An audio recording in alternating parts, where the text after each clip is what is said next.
नमस्कार, news and competition के रगड़ चैनल में आपका स्वागत है। देखते हैं उत्तराखंड की 10 महत्वपूर्ण खबरें। सरकार ने वापस लिया यात्रियों की संख्या निर्धारित करने का फैसला। चार धाम में श्रद्धालुओं की संख्या पर पाबंदी खत्म। बागेश्वर के पिंडारी ग्लेशियर में अमेरिकी पर्यटक हिमस्खलन में फंसे। उत्तराखंड में नई फिल्म नीति जल्द होगी लागू। तिवाड़ी। उत्तराखंड के सारे दिग्गजों के उड़ गए ट्विटर ब्लू टिक। जन शिकायतों पर कार्रवाई का फीडबैक लेंगे मुख्यमंत्री। चारधाम यात्रा से रोडवेज को इस बार आमदनी बढ़ने की उम्मीद। चारधाम यात्रा कारोबारी कर रही थी सीमित संख्या का विरोध, फैसले से खुश। बर्फबारी और बारिश के बीच खोल रहे केदारनाथ मार्ग। गंगोत्री यमुनोत्री के धाम दर्शन के लिए आज खुलेंगे कपाट। बाबा केदार की विग्रह डोली पहले पड़ाव गुप्तकाशी पहुंची। पौड़ी में 18 से कम उम्र पर पेट्रोल नहीं मिलेगा। बाघ प्रभावित क्षेत्र के ग्रामीणों के हिंदू खाल में हुई बैठक। ग्रामीण बोले बाघ को नरभक्षी घोषित किया जाए, नहीं तो होगा बड़ा आंदोलन। रुद्रप्रयाग सेवा विस्तार न मिलने पर एएनएम कर्मियों का धरना। जोशीमठ में सिंगल यूज प्लास्टिक के खिलाफ गोदामों का निरीक्षण। देहरादून अस्पतालों के बनेगा आपदा का एक्शन प्लान। पिथौरागढ़ सीएपी में भारी हिमस्खलन से लिपुलेख तवाघाट एनएच बंद। हाईकोर्ट ने प्रदूषण नियंत्रण बोर्ड राज्य सरकार की तरफ से वेस्ट निस्तारण का प्लान पेश किया। टेट्रा पैक में क्यूआर कोड लगाकर 10 रुपये अतिरिक्त लिए जाएं। कोरोना के 153 नए मामले, एक संक्रमित की मौत। यूके SSSC नाम और पते के साथ ही जारी होगी नियुक्ति लिस्ट। उत्तराखंड सरकार ने गंगोत्री यमुनोत्री धाम के कपाट खुलने से ठीक पहले चारधाम यात्रा के लिए प्रतिदिन दर्शन का कोटा खत्म कर दिया है। अब दर्शन धामों में दर्शन को श्रद्धालुओं के लिए संख्या की कोई बाध्यता नहीं रहेगी। हालांकि श्रद्धालुओं के लिए ऑनलाइन या ऑफलाइन पंजीकरण की अनिवार्यता बनी रहेगी। श्रद्धालुओं के लिए सरकार के इस फैसले का व्यापारियों, होटल कारोबारियों और तीर्थ पुरोहितों ने स्वागत किया। उधर शनिवार को अक्षय तृतीया के मौके पर यमुनोत्री गंगोत्री के कपाट श्रद्धालुओं के दर्शनार्थ खोल दिए जाएंगे। मुख्यमंत्री पुष्कर सिंह धामी के निर्देश पर शुक्रवार को अपर मुख्य सचिव राधा रतूड़ी ने यह आदेश दिए। अपर मुख्य सचिव ने आदेश में कहा कि श्रद्धालुओं की सीमित संख्या में दर्शन करने के लिए पिछले आदेश को निरस्त कर दिया है। अब कितने भी श्रद्धालु चारों धामों के दर्शन कर सकेंगे। चारों धामों में श्रद्धालुओं की सीमित संख्या में दर्शन और पंजीकरण का व्यापारियों, होटल कारोबारियों के साथ तीर्थ पुरोहित भी लगातार विरोध कर रहे थे। इस संबंध में मुख्यमंत्री से भी कई बार मुलाकात कर उक्त आदेश को निरस्त करने की मांग कर रहे थे। सरकार ने दर्शनार्थियों की सीमित संख्या की पाबंदी खत्म कर यात्रा के दौरान असमंजस की स्थिति को समाप्त कर दिया। अभी तक पूरे समय श्रद्धालु असमंजस में रहते थे कि वो सबसे पहले होटल धर्मशाला की बुकिंग कराते। कई बार होटल की बुकिंग के बाद उस दिन दर्शन के लिए पंजीकरण नहीं हो पाता था। पंजीकरण हुआ तो तय दिन हेली सेवा की बुकिंग नहीं मिल पाती, जिससे श्रद्धालु यात्रा के दौरान पूरे समय असमंजस में रहते थे, जिससे विवाद की स्थिति बनी रहती थी।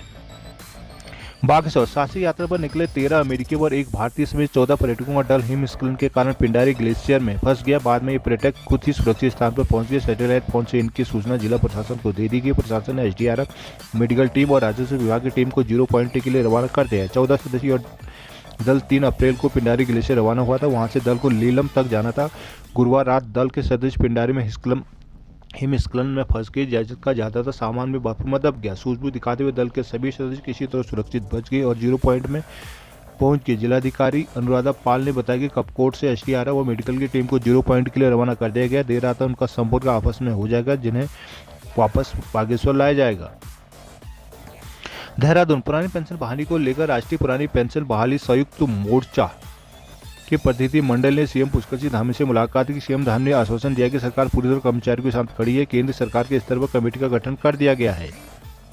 शुक्रवार को सीएम आवास में हुई बैठक में मोर्चा प्रतिनिधि मंडल ने पुरानी पेंशन बहाली को दबाव बनाया। कहा कि देश में कई राज्यों में पुरानी पेंशन बहाली का लाभ कर्मचारियों को दिया जा चुका है। इसी तरह पर राज्य सरकार भी अपने स्तर पर कर्मचारियों को पुरानी पेंशन बहाली का लाभ सुनिश्चित करा सकती है। कहा कि नई पेंशन स्कीम का कर्मचारियों को किसी भी तरह का कोई लाभ नहीं मिल रहा। 35 साल की नौकरी पर कर्मचारी को रिटायरमेंट के बाद 1000 रुपये पेंशन नहीं मिल पा रही। इस पेंशन में रिटायरमेंट के बाद जीवन यापन करना असंभव है। उन्होंने कहा कि राज्य सरकार चाहे तो अपने स्तर पर पुरानी पेंशन बहाली पर अपना फैसला ले सकती है। इस मामले में अब सरकार किसी भी तरह की देरी न करे, जल्द से जल्द राज्य सरकार के स्तर पर फैसला लिया जाए। सीएम धामी ने कर्मचारियों को आश्वासन दिया कि सरकार पूरी तरह गंभीर है। पुरानी पेंशन बहाली को लेकर केंद्र सरकार इस समिति का गठन कर लिया। जल्दी दिशा में अहम फैसला होगा। वार्ता में अध्यक्ष BPS रावत, सचिवालय संघ अध्यक्ष दीपक जोशी, कार्यकारी अध्यक्ष जयदीप रावत, प्रदेश महासचिव सीताराम पोखरियाल, प्रदेश प्रभारी विक्रम रावत, अवधेश सेमवाल, आशुतोष सेमवाल, केशव रौतेला आदि मौजूद रहे। देहरादून मुख्यमंत्री पुष्कर सिंह धामी जनता की शिकायतों पर हुई कार्रवाई के स्वयं फीडबैक लेंगे। उन्होंने अफसरों को लोगों की समस्याओं का जल्द समाधान करने के निर्देश दिए। शुक्रवार को मुख्यमंत्री धामी ने कैंप कार्यालय स्थित मुख्य सेवक सदन में जन समस्याओं को सुना। इस दौरान विभिन्न क्षेत्रों से आए लोगों ने उन्हें अपनी समस्याएं बताई। ज्यादातर लोगों ने स्वास्थ्य, सड़क, रोजगार, जमीन से संबंधित अन्य समस्याओं के बारे में सीएम को अवगत कराया। मुख्यमंत्री धामी ने कहा कि जो भी समस्याएं लोगों ने रखी है उनका शीघ्र समाधान किया जाए। उन्होंने सीएम कार्यालय के अफसरों को निर्देश दिए कि जो भी जन समस्याएं और शिकायतों के लिए पत्र आए हैं उनका समाधान के लिए शीघ्र संबंधित अफसर को भेजा जाए। जो अफसर और कर्मचारी अनावश्यक रूप से लोगों के कार्य को अटका रहे हैं या उनमें विलंब किया जा रहा है उन पर सख्त कार्रवाई की जाए। उन्होंने कई जन समस्याओं शिकायतों को मौके पर ही समाधान भी किया। इस दौरान अपर पुलिस महानिदेशक बी मुरुगेशन, अपर सचिव जगदीश चंद्र कांडपाल और मुख्यमंत्री कार्यालय के अन्य अधिकारी मौजूद रहे। देहरादून सूचना महानिदेशक बंशीधर तिवारी ने कहा कि उत्तराखंड में नई फिल्म नीति जल्द लागू होगी। इनका ड्राफ्ट तैयार कर लिया गया। शुक्रवार को महानिदेशालय में गढ़वाली फिल्म पधानी जी के प्रोमो लॉन्च करते हुए महानिदेशक एवं उत्तराखंड फिल्म विकास परिषद के मुख्य कार्यकारी अधिकारी बंशीधर तिवारी ने गढ़वाली फिल्म पधान जी के प्रोमो लॉन्च किया। कहा कि मुख्यमंत्री पुष्कर सिंह धामी का उद्देश्य उत्तराखंड को देश दुनिया के सामने एक बेस्ट फिल्म शूटिंग डेस्टिनेशन के रूप में स्थापित करना है। राज्य सरकार का पूरा प्रयास रहेगा कि फिल्म शूटिंग डेस्टिनेशन के लिए सभी आधारभूत अवस्थापना सुविधाएं विकसित की जाए। उन्होंने कहा कि इसी दिशा में सरकार ने कदम बढ़ाते हुए 2 महत्वपूर्ण नीतियां लाई हैं, जिनमें सेवा सेक्टर नीति के तहत फिल्म उद्योग में उपयोग होने वाले उपकरणों और सेवाओं को शामिल किया गया। इस दौरान वरिष्ठ रंगकर्मी और पूर्व दर्जाधारी धन्ना भाई, अपर निर्देशक सूचना आदेश कुमार त्रिपाठी, फिल्म विकास परिषद के नोडल अधिकारी डॉक्टर नितिन उपाध्याय, परिषद के पूर्व सदस्य चंद्रवीर गायत्री आदि मौजूद रहे। देहरादून ट्विटर की ब्लू टिक पॉलिसी में बदलाव लागू होते उत्तराखंड के तमाम वीआईपी एक झटके में डिजिटल प्लेटफॉर्म खास से आम हो गए। ट्विटर ने शुक्रवार से उत्तराखंड के राज्यपाल, सीएम, पूर्व सीएम सहित तमाम दिग्गज नेताओं का ब्लू टिक स्टेटस वापस ले लिया। जिससे पहले उत्तराखंड के तमाम वीआईपी ब्लू टिक वाला वेरीफाइड अकाउंट चला रहे थे, लेकिन शुक्रवार सुबह ज्यादातर के अकाउंट से ब्लू टिक गायब नजर आया, जिसमें राज्यपाल lieutenant general Gurmeet Singh, CM Pushkar Singh Dhami, पूर्व सीएम हरीश रावत, भाजपा प्रदेश अध्यक्ष महेंद्र भट्ट और पूर्व प्रदेश कांग्रेस अध्यक्ष प्रथम सिंह के आधिकारिक ट्विटर हैंडल शामिल है। भाजपा उत्तराखंड के ऑफिशियल पेज से भी ब्लू टिक हट गया है। पौड़ी प्लान से पूरी तरह प्रभावित पौड़ी जिले में डबरालसू पट्टी के 2 गांव में पीढ़ियों से बंजर खेत फिर आबाद हो गए। इन गांवों में करीब 30 एकड़ जमीन पर ब्रोकली और गोभी की नकदी फसल तैयार हो गई है। अब ग्रामीणों के सामने इस मेहनत को बाजार मिलने की चुनौती आ गई है। द्वारीखाल ब्लॉक के तिमली और डाबर गांव इस बदलाव के सूत्रधार बने हैं। ग्रामीणों ने भी तिमली फार्मर प्रोड्यूसर ऑर्गेनाइजेशन गठित कर सामुदायिक खेती की दिशा में कदम उठाया है। कई साल से चल रहे मंथन और बीते 7 महीने की कड़ी मेहनत के बाद गांव के बंजर खेतों में ब्रोकली, बंद और फूल गोभी की फसल तैयार हो गई। श्री तिमली फार्मर प्रोड्यूसर ऑर्गेनाइजेशन के मुख्य कार्यकर्ता आशीष डबराल के मुताबिक ग्रामीण अगले 2 महीने में करीब 500 टन सब्जी तैयार होने की उम्मीद कर रहे हैं। अब असल चुनौती इस फसल को मार्केट उपलब्ध कराने की है। बड़ी मंडियों तक पहुंचाने में लागत ज़्यादा आ रही है। फिलहाल स्थानीय स्तर पर ही खपत की जा रही है।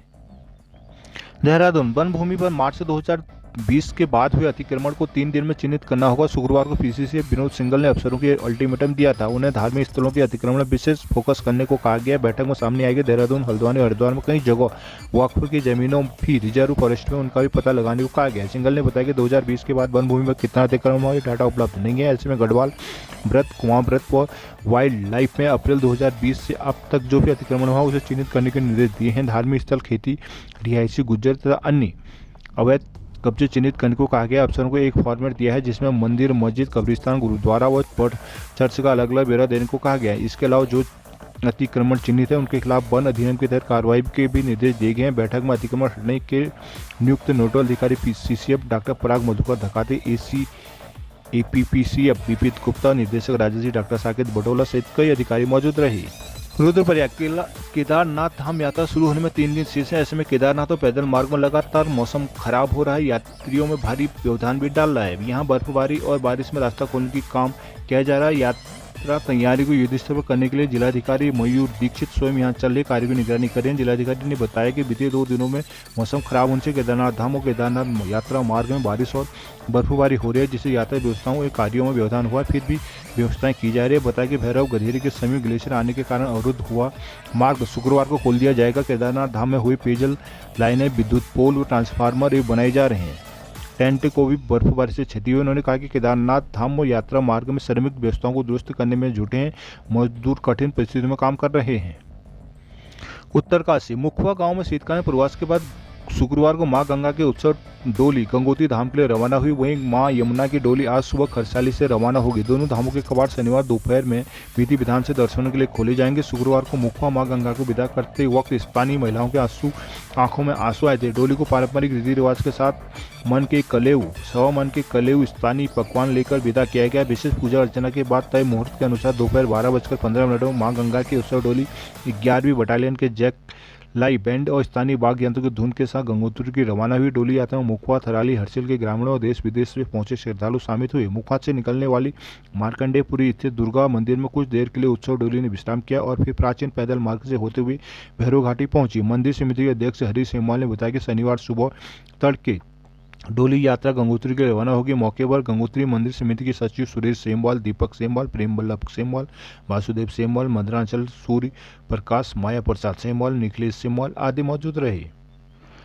ऊखीमठ भगवान केदारनाथ की पंचमुखी चल विग्रह डोली शुक्रवार को ओंकारेश्वर मंदिर ऊखीमठ से केदारनाथ धाम के लिए रवाना होगी। पूजा अर्चना वैदिक मंत्रोच्चार के साथ बाबा केदार की डोली सुबह 9:35 में ऊखीमठ से केदारनाथ को प्रस्थान किया। पहले पड़ाव में डोली देर शाम गुप्तकाशी पहुंचे, जहां डोली ने रात्रि विश्राम किया। जय बाबा केदार के जयघोषों के साथ बाबा की डोली का उनकी जगहों पर पुष्प और अक्षत वर्षा के साथ स्वागत किया गया। शुक्रवार को पंच केदार गद्दी स्थल ओंकारेश्वर मंदिर ऊखीमठ से भगवान केदार की पंचमुखी डोली ने सुबह 9:35 पर केदार धाम के लिए प्रस्थान किया। सेना के बैंड की मधुर धुनों के साथ डोली ने भक्तिमय माहौल में मंदिर परिसर से पैदल मार्ग को प्रस्थान किया। बम बोली क्या जय घोषों के साथ ही डोली का पैदल मार्ग के विभिन्न स्थानों पर लोग दर्शनों को पहुंचे और डोली का स्वागत करते रहे। देर शाम डोली गुप्तकाशी पहुंची, जहाँ पहले से ही डोली के स्वागत में खड़ी संख्या में स्थानीय लोग मौजूद थे। विश्वनाथ मंदिर में डोली का जोरदार स्वागत किया गया। डोली दूसरे पड़ाव में शुक्रवार को फाटा पहुंचेगी, जबकि 23 अप्रैल को गौरीकुंड और 24 अप्रैल को केदारनाथ पहुंचेगी, जहां 25 अप्रैल को सुबह 6:20 पर बाबा केदार के दर्शन